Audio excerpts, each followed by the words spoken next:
Latest on President Trump's trade war. The president is backing off his threats to fire the Fed chair as his administration talks up a possible tariff deal with China. That sent markets soaring. Chief White House correspondent Mary Bruce has the story. Good morning, Mary. George, good morning. While the White House is well aware that the president's tariffs and his knocks on the Fed chair have caused turmoil in the markets, and they're trying to reassure anxious investors. The president now painting a rosy picture of these negotiations, but still not offering specifics. After his attacks on the independent chairman of the Federal Reserve spooked markets, this morning President Trump now says he has no intention of firing Jerome Powell, the Fed chair he appointed. No, I have no intention of firing him.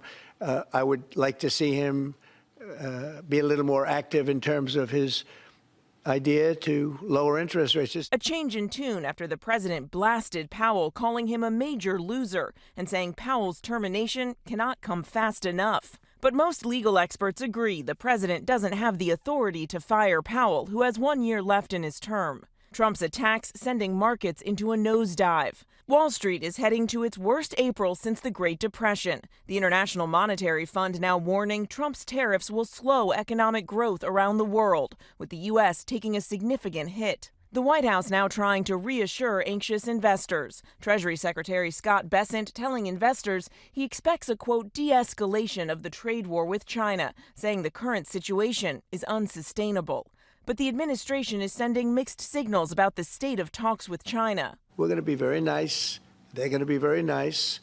And we'll see what happens. But ultimately, they have to make a deal. I think it's a process that's going to go pretty quickly. But the Treasury Secretary telling investors something very different, acknowledging China is going to be a slog in terms of the negotiations. The president refusing to say if he's talked directly to Chinese President Xi or if negotiations are underway between the two countries. Mr. President, you said you're ultimately going to make a deal with China, but where do things stand right now? I mean, have you talked to him? The secretary said these negotiations are going to be a slog. My relationship with President Xi is great. So you've talked? It's been great for a long time. We've had a very good relationship, and I think we'll make a deal with China. Now, despite the lack of specifics, the White House's positive outlook seemed to be enough for Wall Street recovering much of its losses from Monday, George. Mary, on another front, we have new details on the security breach by the defense secretary.